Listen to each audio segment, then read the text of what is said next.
Hey guys, what's going on, and welcome back to What Shall We Do Next. I'm Mike, your host, and I hope you guys are having the best day ever. Before I get started, guys, please subscribe if you are new here with the notification bell on. We're on the road to 159,000 subscribers, and I would love you to join me on this journey, so hit subscribe and join the fam.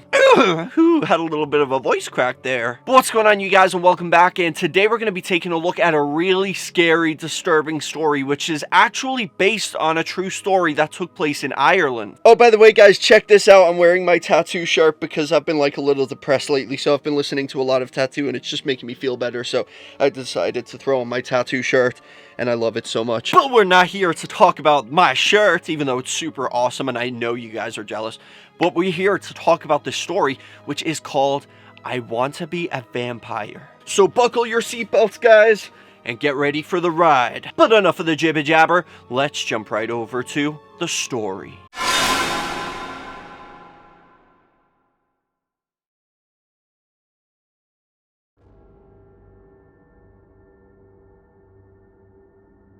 I want to be a vampire. There was a teenage boy named Lorcan who said he wanted to be a vampire. Everyone thought he was just looking for attention. He didn't have any friends. All of the kids in school were afraid of him. He was odd-looking, and his head seemed too large for his body.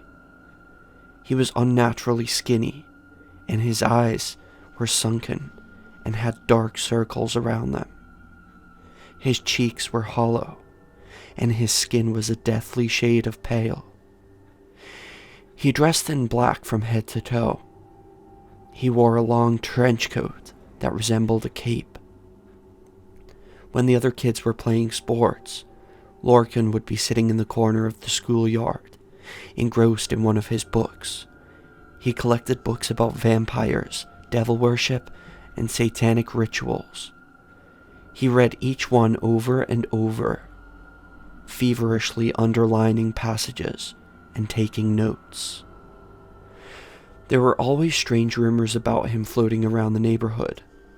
Some younger children claimed that they had seen him murder a dog and drink its blood.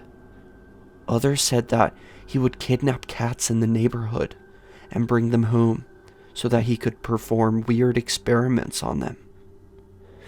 His parents were worried sick about him. His odd behavior unnerved them, and they didn't know what to do with him. They brought him to the doctors and psychiatrists, but none of it did any good.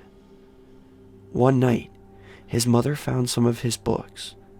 When she realized they were about Satanism, she was horrified and threw them in the garbage. Lorcan didn't complain or protest, but when his parents went to bed, he crept downstairs and went outside to retrieve his beloved books from the trash. The next day, he made a big hole in the ceiling of his wardrobe.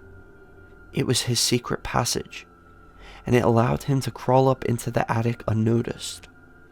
He kept all his books there, safe from prying eyes. The attic became his secret place.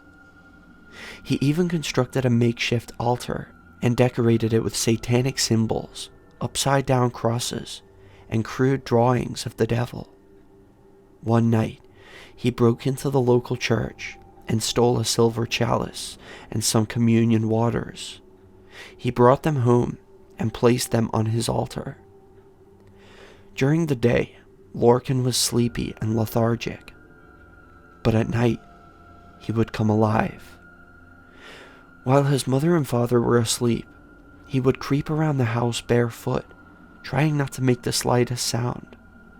Sometimes, he would creep soundlessly into their bedroom and stand over them, watching their peaceful slumber. One day, the teacher gave everyone in class an assignment. They had to write an essay entitled "When I Grow Up." The teacher asked if anyone wanted to read their essay out loud to the class, and Lorcan raised his hand. He stood in front of the blackboard, holding a crumpled piece of paper, and cleared his throat. "When I grow up, he began. "I want to be a vampire." The other kids rolled their eyes and giggled. Lorcan was so excited. The paper was shaking in his hands. "I want to sleep in a coffin," he continued. "I want to surround myself with death. I want to dedicate myself to evil and get revenge on all my enemies. I will surrender my soul to Satan and accept him as my Lord and Savior."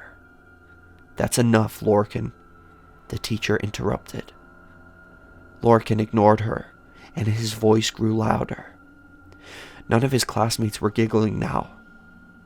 "I want to drink the blood of little boys and girls and feel it coursing through my veins. I want to sink my teeth into the soft flesh of my victims and feel their hot blood trickling down my throat."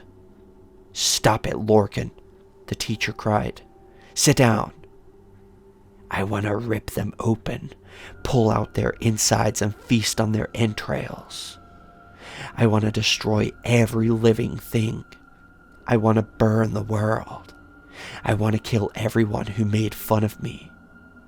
The teacher lunged at him, snatching the paper out of his hands.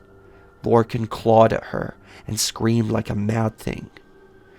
As she grabbed him by the neck and marched him off to the principal's office, he was yelling, "I want to be a vampire. I want to kill you all. I want to kill you all." Lorcan was suspended from school, and his parents had to meet with the teacher and the school principal. After that, everyone watched him like a hawk. Neighbors would pull their children off the streets if they saw him coming. Rumors spread quickly about him, and nobody wanted anything to do with him. One day, a little boy who lived in the neighborhood went missing. His parents searched for him, but there was no sign of him anywhere. It was as if he vanished into thin air. The police were called and they knocked on every door in the area, asking questions. One officer questioned Lorcan and noticed he was acting very nervous. The police officer had a bad feeling about the teenager, and he insisted on speaking to his mother and father. Lorcan's parents let the policeman in and agreed to let him search the house. Lorcan grew even more nervous. The police officer searched Lorcan's room but didn't find anything suspicious. Then, he opened the wardrobe and noticed a hole in the ceiling. When he poked his head up there, through the hole, and peered into the attic, his eyes were greeted by a horrifying sight. Later, he would say it was the single most disturbing thing he had ever seen in his life. The dead body of the missing boy was hanging from the roof. His arms and legs were tied to the rafters of the attic in the shape of a crucifix. Beneath him was a satanic altar surrounded by books on devil worship. On the altar was a silver chalice filled with blood. The policeman scrambled downstairs and raised the alarm. He shouted for his colleagues, and when he told them what he had seen, they began a desperate search for Lorcan. But the teenager was nowhere to be found. His parents had no idea where he was. Policemen on the street swore they hadn't seen anyone leave the house. Nobody could find any trace of the teenage boy. The police were baffled.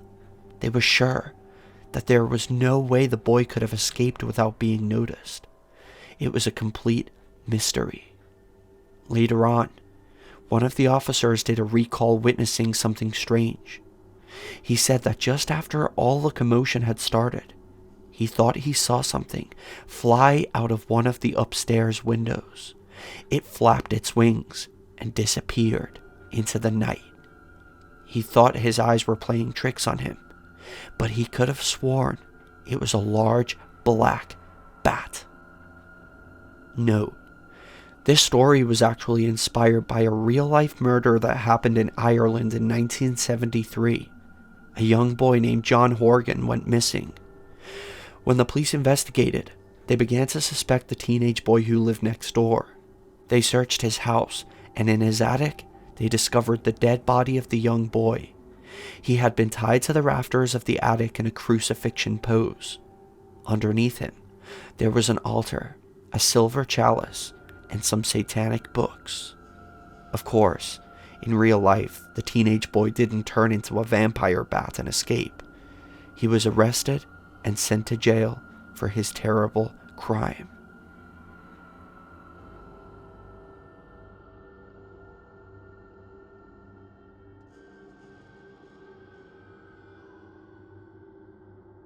Holy applesauce, guys. Let's just take a step back here and let it process what we just heard. And to think that this is actually like a true story, this actually took place in Ireland, except for the bat part at the end. But basically the whole story is a true story about this kid who began like, and the crazy thing is, this is probably happening right now, like even in America, like it could be happening in like every country. I'm pretty sure there is like a satanic devil worshiper in every country. I'm pretty damn sure of it. However, are they actually killing people and sacrificing them to the devil and like drinking their blood and stuff like that, thinking that they're a vampire? It's possible, but probably not. Otherwise, I feel like we would hear about it a little more. Though I know it has happened before. I've heard stories about like this kind of stuff and cannibalism and stuff like that. It does happen, but it's crazy, man. To think like there's people out there who are like this. And maybe I'm one of them. Maybe I like to drink blood because it fills me with power, and Satan will give me everything that I've ever dreamed of. Just kidding. If I had sold my soul to the devil, I would have a lot more than what I've got now. Put it that way. But anyway, guys, that is the end of that. I hope you enjoyed the story. If you did, make sure you drop a like on it. I would really appreciate that. And let me know in the comment section for question of the day. Do you believe vampires actually exist? Like, not just people who think they're vampires and drink blood and stuff like that because they're a big fan of the movie Twilight, but like actual vampires, like somebody who has fangs and they can like bite people, like drink people's blood because it kind of gives them whatever vampires get from drinking blood. Like it fills the craving that they have, I guess. I don't know. And also let me know in the comment section, are you a vampire? Because I don't know. You could be. But that is the end of that, guys. Thank you so much for watching. I love you all. And remember the most important thing, chase your dreams, keep on fighting. Don't let anybody bring you down. And I'll see you right back here in the next video. Peace out, guys. Thank you guys so much for watching this video. If you guys enjoy my videos and you would like to support me and my channel more and also be featured in my videos, go check out my Patreon. Link is in the description. I would really appreciate any help you guys have to offer. As you can see, we have different tiers, different rewards, so go over there, check it out, and I would really appreciate that. Every little helps. Thank you so much. And also, guys, don't forget to subscribe with the notification bell on, and also follow me on all my social media. I have Facebook, Twitter, Instagram, and even Snapchat. So go follow me on all of those, and remember the most important thing, I love you guys, and chase your dreams.